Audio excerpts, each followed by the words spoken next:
Hey, it's the Belly here. Sorry as I adjust my camera just a little bit. I'm going to do a quick little install of my Mega 308 lower here. It's important to note that when these, let me turn this light off.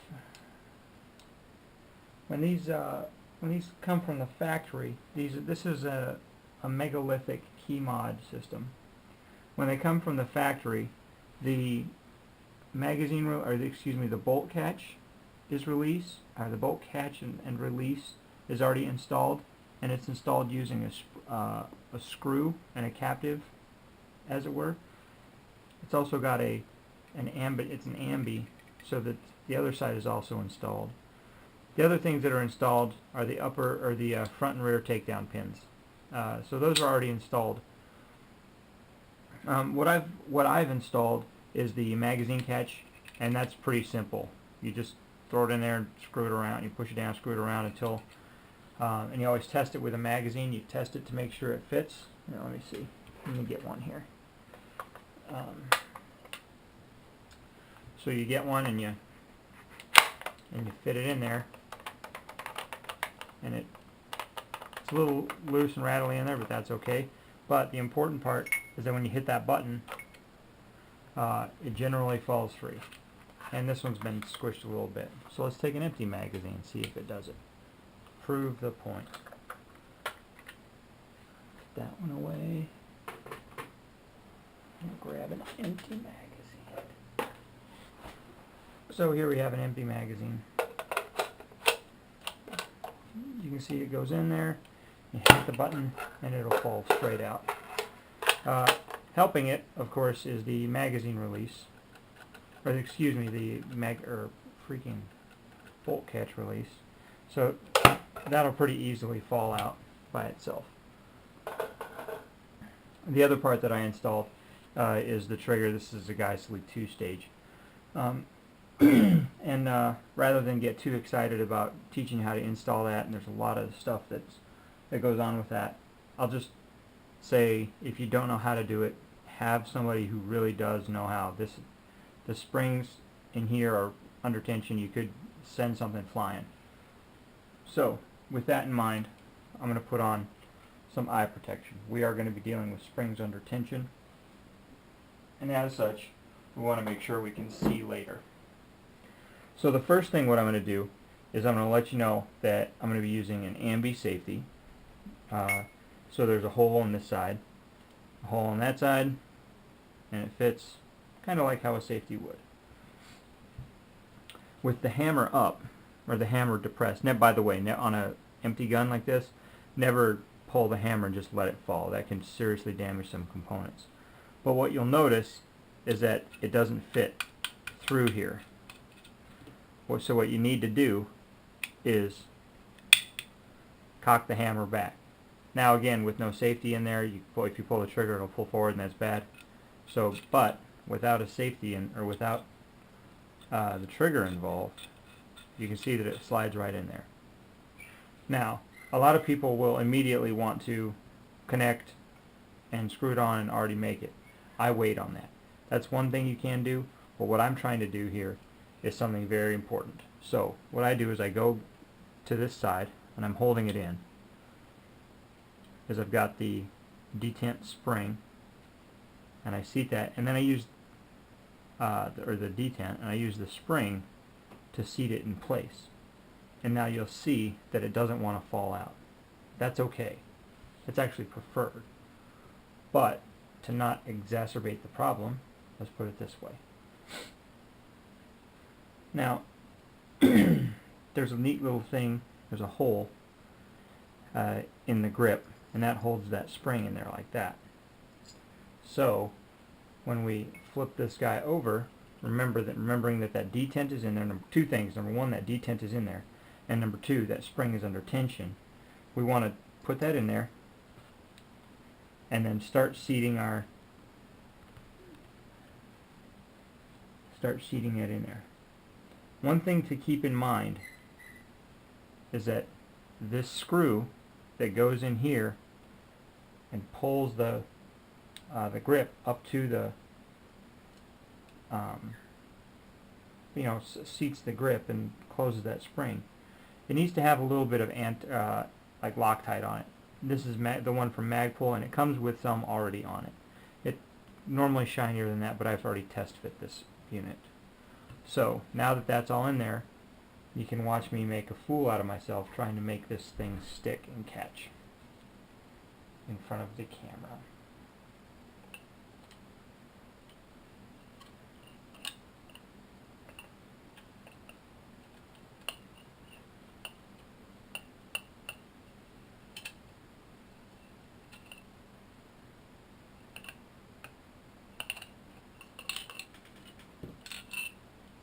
This is the most frustrating part. What I do to help myself with it is I get a little headlamp.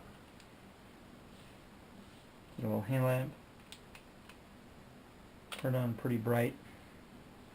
Let me make sure I can see in there and see exactly what's going on. For these types of jobs, I really do like using hand tools because I feel like you lose a little bit by using power tools, and since we're dealing with the lower, one of the things, hold on. One of the things I definitely don't want to do is strip out the springs in my in the lower receiver. That means I got to get a new one, and that's transfer, and I got to explain to folks why it didn't happen. So once it catches, you'll be able to tell, because the spring doesn't come flying back out at you. Now, the thing to keep in mind here is that as you tighten this screw, the grip will collapse into the receiver there, just like that. And so what you're doing right now is I'm watching right in here to make sure that the hole in the grip and the hole where this spring is holding the safety detent, I'm watching to make sure that it doesn't get stripped out, or that that spring doesn't get kinked at all. That detent needs to utilize the entirety of that spring. And there, as you can see, it just sinks right in place. Just tighten it up a little bit, and safe, fire, safe, fire, safe. Put our hand over it. Gun does not fire. Put it on fire. First stage. Oop, shit. Second stage. Sorry about cursing. First stage. Second stage. Yep. Good to hook. Weapon on safe. Now, for the other side, one of the things to do that I do is how this one works is there's a little, you can see that little indent right there, and there's a little indent right there. And the two just made up. The two just make a little surface there, make a little love, get down tonight. But it comes with this little tiny screw, and the little tiny screw has a little tiny Allen key, like that.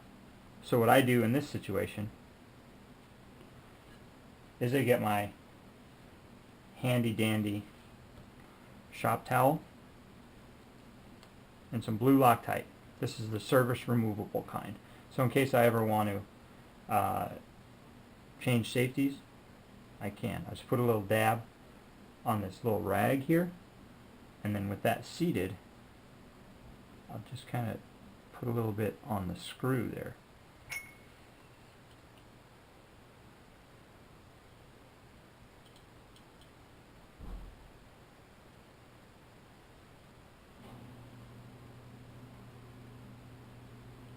And tighten it down, and safety off. The other side, safety off. Good fit. It's not wiggling around. Now, one of the key things I mentioned earlier that I wait until last to put the ambi part of an ambi safety on, and the real reason for that, the real honest to goodness reason, is that I want my safety to have a little movement back and forth this way. Let me turn this light off. I want my safety to have a little bit of movement back and forth this way, just to make sure that, I'll turn it back on, you can see better. just to make sure that the notch in the safety actually meets with the detent on the detent, and then all three of those parts, the safety, the detent, the spring, they can mate up and seat in there correctly, because nothing's more embarrassing than having something you think is set in there correctly but is not. So we'll give that spring a little while. I'll stop messing with it here in a second. There we go. Give it a little tighten, and that's how we do it. This is the Magpul K2 grip, so it can hold the same type of extensions that they or the same type of stuff that a Myad or a Mo grip could, but it's got a more vertical. So when I'm laying down in the prone, since this gun is going to be a precision-oriented gun, it's got a little bit more vertical angle. So when I kick my elbows out, it's not like this. A little bit more vertical angle. You have a little bit of a space right here, but I don't care about that. The next piece that we're going to install is actually pretty much the rest of the lower receiver. We've got the trigger installed. We installed the magazine catch and release. We just installed the safety mechanism. The rest of it was installed from the factory. So the last thing is the buffer, the buffer tube, the buffer, all that sort of stuff. For all you purists out there, the lower receiver extension. So this is a DPMS A1 style, and the stock that we're going to use is a Magpul Mo rifle stock. On this one, I've already put a little piece of rail on the bottom here. Oops, sorry, there we go. Put a little piece on the bottom there just so I plan on trying the little monopod on the rear, and we'll see if that helps. Plus, with the rail system, hopefully it'll dig into the bag and grab the bag a little more. So, but we'll get to that in a second. So how do we do this? First of all, we've got to make sure we have all the right pieces. We need the buffer retaining pin and spring. We need a lower receiver extension, also known as the buffer tube. We need the buffer and spring. In this case, these are Slash's extra heavy buffer and extra power spring. And then the stock that I showed you about. So how do we do this? First things first, we want to start screwing in the receiver extension into the lower receiver. You do this very cautiously at first, just to make sure, again, since we're screwing things into the lower receiver, we don't want to strip a screw out and have the possibility of ruining a lower receiver. So what I do is let me see if I can get my headlight going in the right direction. There we go. So I'll screw it all the way in just to see how far in it goes, and I'll back it off a little bit. And I'll back it off until the lower receiver, the buffer retainer pin and spring can easily seat in there. Now the whole point of what we're trying to do is we're trying to get the end of the buffer over this little lip of the buffer retaining pin. Again, this is a pin that's under or a spring that's under tension, so please wear eye protection. If you feel so inclined, put a little towel over this, because it's not difficult to feel this, but put a little towel over it so you can make sure you don't, if you screw it up, you don't send your buffer spin or your retaining pin across the room. So all I do is I just use my thumb and I push down directly on the pin itself and just shove it down in there, all the way down. And then I screw in my buffer until it stops. And when I let go, you can see that the edge of the buffer, or the edge of the buffer pin, is being held on by the edge of the buffer tube. Now, one of the things to note to ensure is that your buffer pin doesn't wiggle in that hole too much. If it wiggles too much, the possibility exists it could just kind of scoot out that way and pop out up into your lower receiver, and that's not a good thing. So now that we've got that on right there, our next step is actually just to give it a little tightening. And how do we do that? Well, the back end of it's got a little thing there, so I just grab my 5/8" wrench. Whoopsie. give it a little tighten there. It won't move much, and that's installed. So simple as that. Next up is installing the stock. Now this is probably one of the more difficult parts because it involves you actually sliding the stock all the way onto the tube. That was pretty difficult, right? However, here's what I'll let you know. With a rifle length, you can see right here there's a tab on the stock, and that it meets, see it can't go in, but it meets with a little hole on the lower receiver. Now that's to make sure that that the stock doesn't rotate, and that once you screw it on there, that also ensures that your lower receiver or your buffer tube isn't going to rotate. Again, because this is a spring, or excuse me, not a spring, but because this is a screw, we want to make sure there's Loctite on it. This came from Magpul, and it's already got some Loctite on it. The other thing to notice is that this one has a big fat flathead screwdriver. So I get something that meets it pretty close. I don't want to use something small and insignificant like that where there's a lot of play in there, because you end up stripping that screw out and then explaining why you have to get a new screw. So this is very simple. On the Magpul Mo rifle, you just push a button and that part plumbs in, and you just screw it in right there. And you can see you just put it in there. I do my best to try and start all these screws by hand, and I use hand tools and not power tools. Power tools, you just don't know if you're putting too much tension on it, not enough. So if you strip one out, you just kind of poop out of luck there. So I always use hand tools. I always use hand tools. And a little bit more.